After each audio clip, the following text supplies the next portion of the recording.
Bonjour à tous, bienvenue aux Entretiens Dijonais. Aujourd'hui, nous accueillons Pascal qui va nous parler de psychogénéalogie. Bonjour Pascal. Bonjour Nathalie. Alors, bienvenue dans ces Merci. entretiens. Et puis, est-ce que tu peux nous présenter, enfin te présenter d'abord un petit peu ton parcours Ouais, et comment t'en es arrivé à la psychogénéalogie? c'est pas facile à dire. Non, c'est pas facile à dire. Alors, mon parcours, c'est d'abord, je me retrouve sur le marché du travail alors que je m'y attendais pas. Je pensais poursuivre mes études, puis ça s'est pas fait.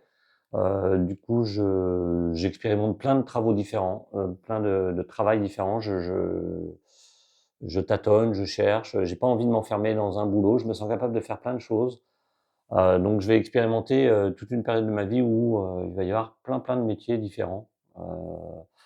Je vais travailler auprès de personnes en situation de handicap, je vais encadrer des équipes, qualité, espaces verts, mon 1er boulot, c'est d'éplucher 14 tonnes d'oignons à la main. On pleure tous les matins pendant 2 heures, avec les handicapés. Mais super expérience, c'était chouette. Et puis, voilà, je vais mettre du vin en bouteille, fabriquer de l'encre, du vernis, travailler en boîte de nuit, être homme d'entretien, enfin, j'ai vraiment fait plein de choses. J'étais, responsable, logistique, je suis parti aux États-Unis, travailler chez un traiteur à Oh, New un York. parcours hyper riche, quoi. Ouais, Ouais. ça partait dans tous les sens, mais chaque nouveau boulot était une expérience pour moi et ça, je trouvais ça chouette et puis, saupoudré d'animation. Chaque saison, je Mmh. commençais à m'intéresser au club de plage, du coup, je passe le BAFA, voilà et c'est là où j'arrive à la deuxième partie de ma vie qui va être, entre 10-15 ans d'animation. Et puis voilà, tout ça se transforme et là, j'arrive dans la troisième partie de ma vie où là, je rentre dans la restauration. Je rachète le bar Snack Crêperie d'un de mes 2 meilleurs amis qui est sur la plage de Beauvillé en Vendée, à Saint-Gilles-Croix-de-Vie, où il existe déjà depuis, 1989 un petit bal populaire, qui avait été mis en place par les gérants de l'époque, tous les samedis soirs l'été. Mmh. Donc forcément, je poursuis ça et en plus sauf que là, c'est moi qui le fais et en plus, je rajoute beaucoup d'animation, forcément. Je fais avec ce Bah que je oui, suis, ouais. donc des jeux apéros, des petits drôles au bar, puis, voilà, on change la configuration des baraques sur la plage. Je vais me mettre à faire, des karaokés, je fais venir des artistes sur place, on fait des concerts, voilà. L'été, c'est très, voilà, Donc très déjà là, tu te très tournes, animé. vers les gens. Ouais, ah bah, Une l'animation, c'est sorte de sûr. bien-être quand Ouais, alors c'est même. vrai qu'aujourd'hui, Ouais. avec du recul, je me rends compte que j'ai toujours adoré Mmh. ça, le bien-être des autres et du coup, j'achète un restaurant à Nantes avec un de mes employés qui devient un de mes associés et on monte ce restaurant du midi à Nantes qui va s'appeler Les Pieds dans le Sable et puis on a cette aventure pendant quelques années. C'est à ce moment-là qu'on se rencontre, Mmh. parce que je suis sur Nantes aussi, donc ça, c'est chouette. Donc en fait, il y a pas de hasard. Parce que j'arrête la grenouille, le snack, en Vendée et je rachète un resto pas loin. Donc j'ai la bonne idée de l'acheter, en 2019, en juin 2019, juste avant l'ouverture du covid. Donc c'est pratique pour relancer une affaire. Mais voilà, c'est un resto bio, donc là aussi, on est déjà dans le bien-être et puis cette période de covid va me permettre de me former. De libérer du temps Ouais. pour pouvoir me former. C'est à ce moment-là, juste avant d'acheter le resto, que je découvre par le biais d'un livre, comment décrypter, son arbre minute, la psychogénéalogie. Donc là, ça te parle? Incroyable, je dévore le Ouais. bouquin un week-end, il se trouve que j'ai 2 mois là tampon où je fais rien. Je me renseigne, je vais sur le site de Édouard et Judith Van den Bogart qui ont écrit ce bouquin et ils donnent des formations. Mmh. Les formations tombent bien, je file en Belgique parce qu'ils sont belges. Et là, c'est une découverte formidable. Enfin, j'adore, ça me passionne. Je m'engouffre dans ça et puis je continue à me former parce que ça prend plusieurs week-ends et me voilà parti à Mmh. expérimenter cette nouvelle pratique de développement personnel que moi j'ai trouvée, hyper parlante. Je suis allé au bout de moi de la démarche forcément, évidemment. Je vais vous l'expliquer, mais non, j'ai adoré. Mmh, super. Mmh. Ouais. Et tu fais d'autres formations aussi en Alors, parallèle ou, à pendant ce ce moment-là, temps-là? non, ça va être un peu plus tard, Ouais. pendant le covid, j'ai vraiment commencé avec la psychogénéalogie, mais pendant le covid, effectivement, je vais avoir le temps de me former, en coaching en démarche Mmh. symbolique, en hypnose, tout ça avec Camille Griselin. Je vais me former aussi en géobiologie scientifique avec, Ouais, Alain Deluzan, une formation sur plus d'1 an, qui se termine sur Bordeaux. ouais. Donc et puis un peu plus tard, là, vers la fin du restaurant Et au début de la reprise du centre qu'on a pris en charge, ça va faire 2 ans. Ouais, 2 ans, ouais. 2 ans, 1er 2 ans mars. samedi, le 1er Voilà, mars. ouais. Eh bien, je me forme aussi en numérologie créative, qui est là, plutôt, ce qui tourne autour de la symbolique des nombres, pour apprendre à mieux se connaître. D'accord, donc là, tu te fais une belle mallette, d'outils. Ouais, là, je pense je m'arrête là. Ouais. Je je pense que c'est bien parce qu'ici, il a Ouais, fallu aussi intégrer toutes les pratiques ouais, de Sylvie et Dominique, ouais. qui sont hyper riches. Nous, on a ramené nos pratiques aussi, si tant est qu'il faille en ramener, parce qu'il y avait déjà de Oui, quoi pas vraiment mal de bien choses. accompagner les gens. Ouais. Donc voilà, oui, oui, je m'arrête là. L'idée, c'est peut-être d'approfondir des choses, mais je vais pas aller voir ailleurs. J'ai tant Ouais. passé. Donc là, on va rester sur la psychogénéalogie. Voilà, aujourd'hui, je suis là pour Alors, ça. dis-nous ce que c'est? Alors, la psychogénéalogie, c'est une approche qui permet d'explorer, l'histoire de vie des personnes. Alors, à quoi sert la psychogénéalogie? La première chose, c'est mettre en conscience Mmh. et c'est hyper important parce que c'est ce qui va nous permettre peut-être de nous démarquer de les secrets familiaux et Mmh. les non-dits peuvent influencer, la vie, des descendants, en fait, dans une D'accord. famille. Donc toi, tu vas pister tout ça? Absolument. Et du coup, en identifiant, ces répétitions, la personne peut mieux identifier ses blocages et éventuellement s'en libérer. D'accord, très bien. Voilà. Parfait, donc du coup, quand on vient te voir pour une séance, parce qu'un arbre généalogique, ça demande beaucoup de travail, mais là, du coup, la psychogénéalogie, comment ça se passe? On vient te voir. Alors oui, effectivement, Comment se passe une séance? on parle de psychogénéalogie, non pas que de généalogie, Voilà. parce qu'il y a un peu 2 choses, hein, on entend deux choses dans ce mot-là. Il y a tout l'aspect, recherche effectivement, travail, sur sa généalogie. Alors, il y a des gens qui viennent me voir et qui ont déjà des arbres, Mmh. qui se sont déjà intéressés, ou si ce n'est eux, quelqu'un dans leur famille. Et donc là, ils ont une matière première qui est pas inintéressante à exploiter, qui est un bon support. Mais moi, je leur dis: «Vous inquiétez pas», parce qu'il y a des gens qui viennent me voir, à l'inverse, l'excès inverse, c'est, «Ah mais non, mais moi j'ai été adopté, je connais pas du tout mes Mmh. parents, comment je fais, quoi?» Et je leur Ouais. dis: «Pas d'inquiétude, ça fonctionne aussi». Parce qu'on a un outil qui est assez formidable, qui a été inventé par Edouard van den Bogart, le médecin de famille, homéopathe, grand décodeur des maladies, depuis plus de 35 ans en Belgique, qui a inventé un outil qui s'appelle l'arbre minute. Ça a été une grande découverte. Et et heu, donc c'est un outil, que je propose aux gens à la première séance. Mmh. Et là, moi, je leur dis: «Mais, peu importe si vous savez ou vous ne savez pas les choses, vous ne savez pas tout ce que vous savez. Mmh. En fait, on est porteur en nous de notre mémoire familiale. Vous savez, c'est cet enfant, qui est sous la table pendant le repas de famille, qui entend plein de choses et les enfants, on dit souvent, ils ont les oreilles qui traînent. Donc attention peut-être à Ouais. les préserver de certaines discussions qu'on pourrait avoir devant eux, éventuellement. L'idée, c'est que vous ne savez pas tout ce que vous savez et que, l'arbre minute, c'est un outil qui va nous permettre, eh bien, justement, d'aller voir le représenté que vous vous faites de votre famille. Le but de l'arbre minute est de permettre de révéler par excès ou par défaut ce qui porte atteinte à votre environnement familial. C'est ni plus ni moins qu'un scanner indolore de votre cerveau, et donc vous venez, je leur dis: «Vous venez avec votre cerveau, ça ira. Avec Ouais, votre c'est ça. mémoire, voilà».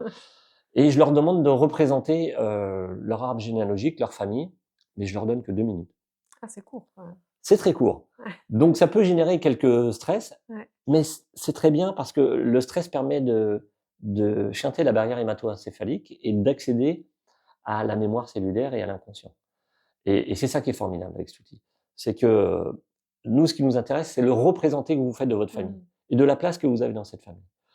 Et donc, peu importe les codes, que vous connaissiez des codes ou pas, de comment on dessine un arbre généalogique ou pas, moi, ça m'importe peu. Ce que vous allez coucher sur le papier va nous donner beaucoup, beaucoup, beaucoup d'indications. Et c'est assez stupéfiant ce qu'on peut, en allant ensuite décrypter cet arbre en minutes, voir ce que l'on peut obtenir. Alors l'idée ici n'est pas d'affirmer, hein, mais d'émettre des hypothèses. Et ce qui est important, c'est D'accord, dans ouais. le dialogue avec la personne de voir si ça leur parle ou pas. Mmh. Puisque là, de ce qu'on a mis sur le papier, on peut justement faire apparaître, et mettre en conscience des choses dont les gens ne se rendaient même pas compte. Mmh. Souvent, ça leur parle vraiment très, très fort, quoi. Mmh.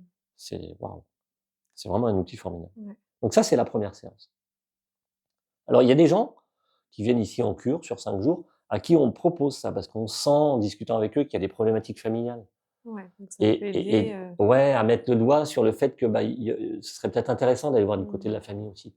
Parce que ce que ça permet, la psychogénéalogie, moi, je trouve aussi, c'est de déculpabiliser. Se dire: «Ah ouais, en fait, moi, les mauvais choix que j'ai faits dans ma vie, ou toutes ces répétitions, où j'ai l'impression de pas m'en sortir, ça mmh. revient tout le temps, bah, c'est pas que moi, c'est en fait que j'ai été fidèle à mes ancêtres, en fait».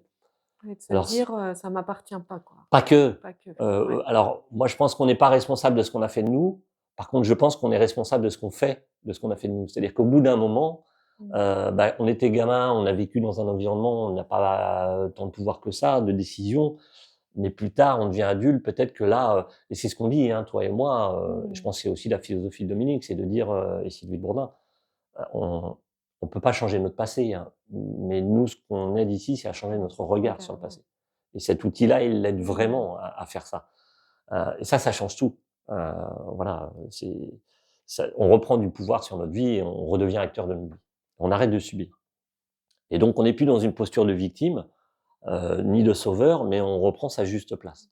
Et de comprendre que, tout ça a du sens. Nous, on essaie de remettre du sens et qu'on on s'inscrit dans une longue histoire, hein, notre histoire personnelle, qui s'inscrit elle-même dans une histoire familiale, qui s'inscrit elle-même dans une histoire, d'un pays, à une époque. Puisque Mmh. forcément, moi, tous les traumas qu'on va exploiter, sont plus ou moins, denses en fonction des personnes, mais très vite, au bout de 2-3 générations, on se retrouve dans entre 2 guerres ou dans la Mmh. guerre, la 2e guerre mondiale, la première. Enfin, là, waouh, c'est des fois, il y a des Donc trucs, déjà, une séance, ça peut, alors aider? voilà, l'idée, c'est que la première séance, bien souvent, les gens ne vont pas plus loin, mais déjà, ça met en conscience des Ça met en choses. Des fois, on peut conscience. libérer des Ouais. choses.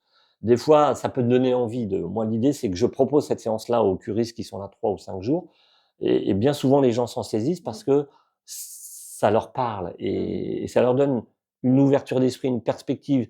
Heu, c'est comme si on leur demandait de s'asseoir à côté, Ouais. ou de se regarder faire du vélo. C'est pas facile de se regarder de faire du vélo pendant qu'on en fait, Mmh. quoi. Donc là, l'idée, c'est de faire un pas de côté et de voir les choses sous un autre angle, Différemment. encore une Ouais. fois. Et l'angle familial est vraiment intéressant. Et encore une fois, de se dire, «Ah ouais, j'ai répété, en fait». Il y a 3 grands exemples que je donne. C'est le bien connu, hein, c'est cette espèce de chose qui est là, très pesante pour un gamin, c'est, le fils de boulanger qui doit reprendre la boulangerie. Alors qu'il aime pas forcément ça, il a pas Mmh. forcément envie. Mais ça fait des générations que cette boulangerie est dans la famille. C'est très vrai pour les fermiers. Dans les fermes, ben voilà.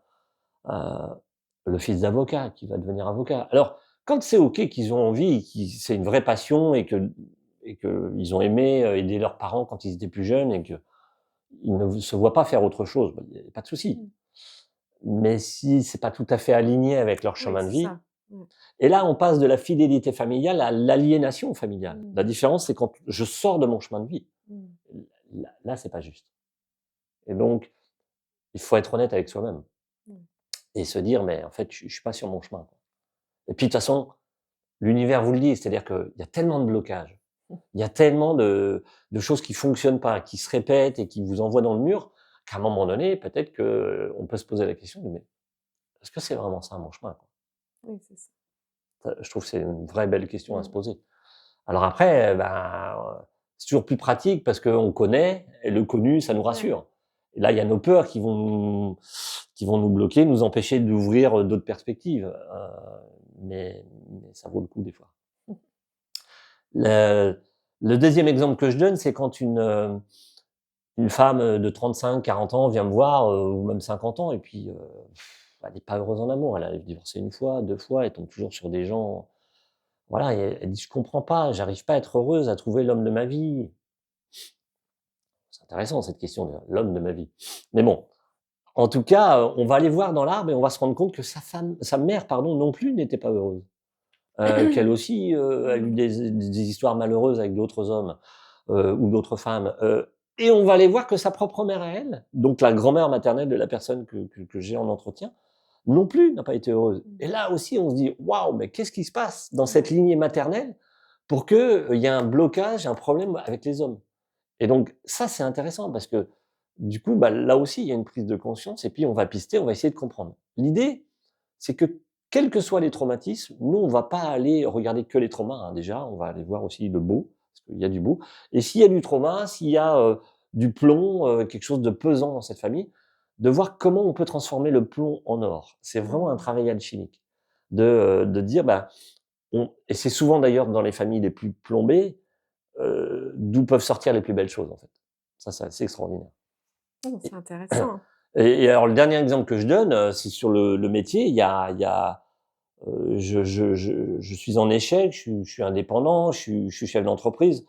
Mon entreprise a fait faillite, j'ai rouvert un commerce, j'ai fait faillite. Enfin, c'est pas possible, quoi. Eh ben, on se rend compte que le père aussi, que le grand-père Mmh. aussi. Là, on se dit: «Mais c'est pas possible». Ça peut être du harcèlement à l'école, sur plusieurs Ouais, c'est générations, ça. mais comment ça se fait qu'on est toujours harcelé? En fait, j'ai déjà entendu ça, un grand cousin, un grand-oncle, et je me rends compte que je suis très en reliance avec cette Mmh. personne-là. Non, mais tous ces cas-là sont Donc c'est une belle prise de conscience, quoi. ah ouais, Ouais, ça peut c'est de se vraiment dire: «Mais ça aider. nous appartient pas que, quoi». Alors, oui, on est responsable, mais pas que. Mmh. J'ai pas fait les bons choix, mais c'est que j'étais fidèle, en fait. Ouais, c'est ça. Donc là, dire: «OK, papy, mamie, ça c'est votre histoire, ça vous appartient. À partir d'aujourd'hui, moi je coupe». Ouais. Donc là, on a plein de techniques qui vont nous permettre d'aider. Mais la méthode de Van den Bogart, elle est très intéressante parce qu'en soi, elle permet aussi de se libérer de tout ça. Parce que là, tu nous as parlé de la première séance, mais du coup, j'entends derrière qu'il y en a d'autres. Il y en a d'autres. Il y en a d'autres parce que, alors, il y a si on veut continuer après cette première séance, il y a un travail un petit peu plus au long cours où là, j'invite les gens à faire un travail, alors d'abord de structuration de leur arbre. Alors là, comme, Édouard est médecin, forcément dans sa façon de redessiner l'arbre, il a souhaité, il a voulu coller à la Mmh. biologie. Donc on va prendre des codes là qui sont autant l'arbre minute, on s'en fiche, vous dessinez bien le truc comme vous voulez, Ouais. autant là, on va avoir des codes extrêmement précis et qui ont du sens, que j'explique aux gens. Mais on va, mettre des gens à des endroits bien précis, on va les dessiner avec des formes bien précises, on va les représenter, hem, en les reliant aussi, hein. On va recréer des liens entre les personnes qu'il y a pas toujours dans les arbres minutes, loin s'en faut. Et en recréant ces connexions neuronales, ces liens entre les gens, en les Mmh. redessinant à la main, on va recréer des connexions neuronales et ça, c'est formidable aussi. Mmh. Moi, j'ai pas une personne qui travaille sur sa structure d'arbre avec ses codes qui ne vit pas un truc assez Ouais, incroyable. ouais. Alors, c'est assez magique, hein, mais ça, la magie, c'est l'âme qui agit. On entend en langue des oiseaux. Je viens de déposer, sur mon arbre, je viens de représenter mon cousin, ça fait 2 ans que j'ai pas entendu parler de lui. Le lendemain, il m'appelle. Mmh. Voilà, j'ai des exemples comme ça, j'en ai Ouais. à l'appel. C'est assez stupéfiant. Hem et donc ça, c'est un travail qui appartient à la personne. Alors je l'accompagne parce que, bah, nos codes sont précis, donc il faut déjà que la personne acquiert les codes. Alors ils peuvent acheter le livre, ils gagnent du temps, ils sont un peu plus autonomes, mais hem, c'est un travail, qui va prendre un peu de temps parce que c'est là où alors soit elle a son arbre généalogie, elle va gagner du temps, soit, eh bien, c'est l'occasion aussi de reprendre Ouais, c'est contact ça. avec les vivants, ses parents s'ils sont encore là, Mmh. les grands-parents s'ils sont encore là, les oncles, les tantes, les frères, les sœurs. Aller chercher des informations. Mais de nos jours, on peut aussi sans se déplacer avec internet, aller, fouiller dans les archives départementales, donc Oui, il y a plein de plein moyens d'outils maintenant. très Ouais. modernes qui permettent Mmh. d'avancer assez vite. Mais ça peut prendre un peu de temps, d'autant que des fois, il y a des schémas un peu compliqués à représenter, des viols, des incestes, des divorces, des fécondations in vitro, des avortements. Comment on représente tout ça? Mmh. Et c'est là où on va se rendre compte, en dessinant son arbre, de la complexité de la structure d'une famille. Mmh. Et comment on peut être dans notre aliénation, dans ces mini maxi schizophrénies, parce que des fois sur les arbres minutes, moi il y a des gens, ils me dessinent des trucs, c'est juste pas possible biologiquement. Mmh. Et je leur fais prendre conscience de Mmh. ça. Et c'est là où on se rend compte on est un peu éloigné d'un espèce d'ancrage biologique, de comprendre que on parle aussi avec Édouard et Judith de méta-maternité, de comprendre qu'on s'inscrit non seulement dans une famille, mais qui elle-même s'inscrit dans un processus de vie Mmh. qui nous dépasse, qui remonte à la naissance de la Terre, aux bactéries, aux virus qui sont venus s'associer, euh, et qui ont créé et qui ont donné vie. Et Mmh. donc, même ça, c'est prendre conscience qu'on s'inscrit dans une énorme histoire de vie de l'univers et que nous ne sommes qu'une petite parcelle hologrammique de cet univers qui prend corps pour incarner l'amour dans la matière et venir vivre des expériences d'amour sur Terre. Et ça, c'est la philosophie de Dominique que moi j'ai retrouvée ici et qu'on adore, mais qui vient expliquer ce qu'on vient Mmh. faire sur Terre. Et ça repose les choses, ça redonne du sens. Ouais. C'est chouette. Donc là, tu accompagnes pour la structure. Les gens Voilà. ont un travail de recherche à faire Voilà, évidemment, on peut se revoir 1 ou 2 voilà, fois, hein, et puis, une fois que la structure est est faite, faite, alors là, ils viennent, complétée, voilà, et c'est là où le niveau psycho, dans le mot psychogénéalogie arrive, parce qu'on va pas mettre que la généalogie, que l'arbre. On va venir renseigner sous chaque personne, ben, les dates de naissance, hein, comme en généalogie, de mariage, de mort, mais pas que. Nous, on va indiquer s'il y a eu des maladies, lesquelles, à quelle époque de leur vie. Je parlais tout à l'heure de mmh, harcèlement, pourquoi pas. Des échecs, amoureux, les unions libres, on va mettre tous les ex, mmh. pour essayer de bien nettoyer tout ça, parce que si les gens viennent nous voir, alors ça dépend pourquoi ils viennent nous voir. Oui, c'est Ils arrivent ça, souvent avec avec, une une problématique. problématique, ouais. Alors soit c'est, beh, globalement c'est amour, sexe, argent. Mmh. Voilà, PSA, pouvoir, sexe, argent.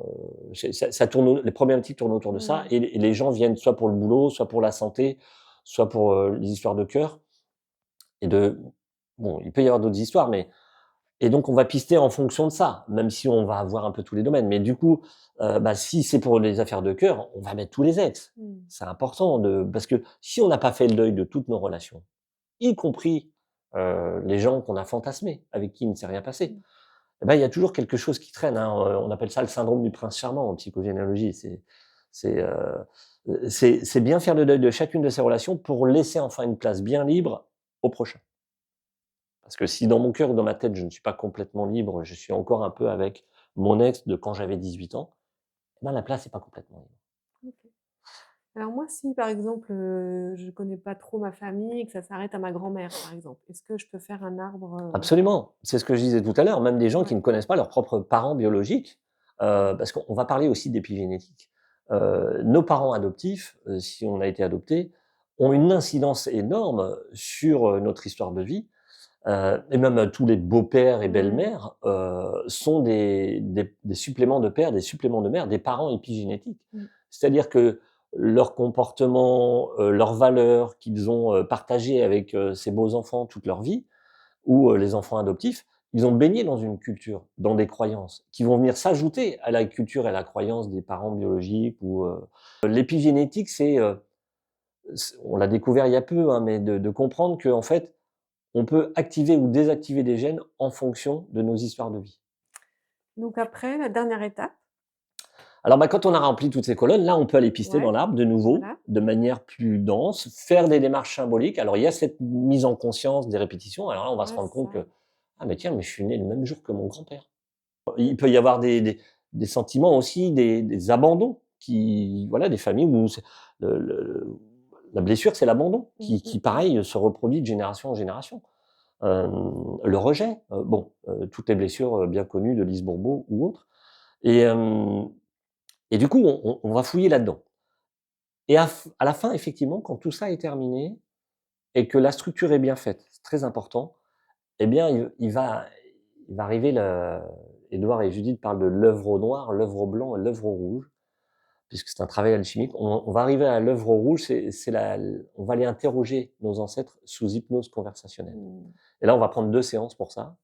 Une séance pour interroger les ancêtres, de la branche maternelle, et une pour la branche paternelle.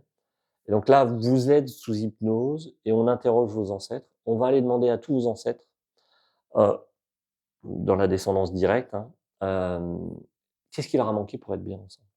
Mmh. Et puis ils vont se le donner. Et c'est vous, hein, sous hypnose, qui allez répondre à cette Répondre, question. d'accord. Et puis, ben, ils vont le donner à leurs enfants. On va voir en couple ce qui leur a manqué aussi, qu'ils vont donner à et tout ça va comme un entonnoir descendre jusqu'à vous. Vous allez hériter de Mmh. ce qui leur a manqué, c'est forcément des belles choses, hein. Vous allez hériter de tout ça dans l'hypnose, et puis vous allez pouvoir le transmettre à votre conjoint, conjointe, et si vous avez des enfants, à vos enfants. Et c Alors, on peut faire la première séance en visio, ouais, c'est pas du tout gênant. Les autres, au bout d'un moment, parce que donc je vous ai dit, il y a plusieurs étapes, et il faut compter entre, allez, 5 et 7 séances en tout, si on veut faire tout le travail. C'est plus donc c'est compliqué. bien que J'ai le accompagné 2 sœurs qui étaient à Annecy, à l'autre bout de la France, elles m'envoyaient des photos, des fois je peux aider sur quelques petites choses, mais à un moment donné, j'ai pas assez de recul, ouais. et là, faut qu'on se voit, donc elles étaient venues une semaine en Vendée en vacances, puis on avait fait une semaine, très intense. Bien, merci beaucoup pour, toutes ces informations, Beh, de ton part rien. J'espère que j'ai été ton clair. ton partage. Ouais. En tous les cas, tu en parles vraiment avec, Ouais, enthousiasme. ouais, j'adore Ouais. ça, donc ouais, c'est un bel outil de développement personnel. Ouais. Bah, merci à tous, j'espère que ça vous a plu et puis n'hésitez pas, si vous souhaitez plus de renseignements, d'informations, vous pouvez, contacter Pascal au centre, donc au 02 51 08 07 00 et on vous souhaite un bon mois de mars et à très bientôt. Au revoir. Merci, au revoir.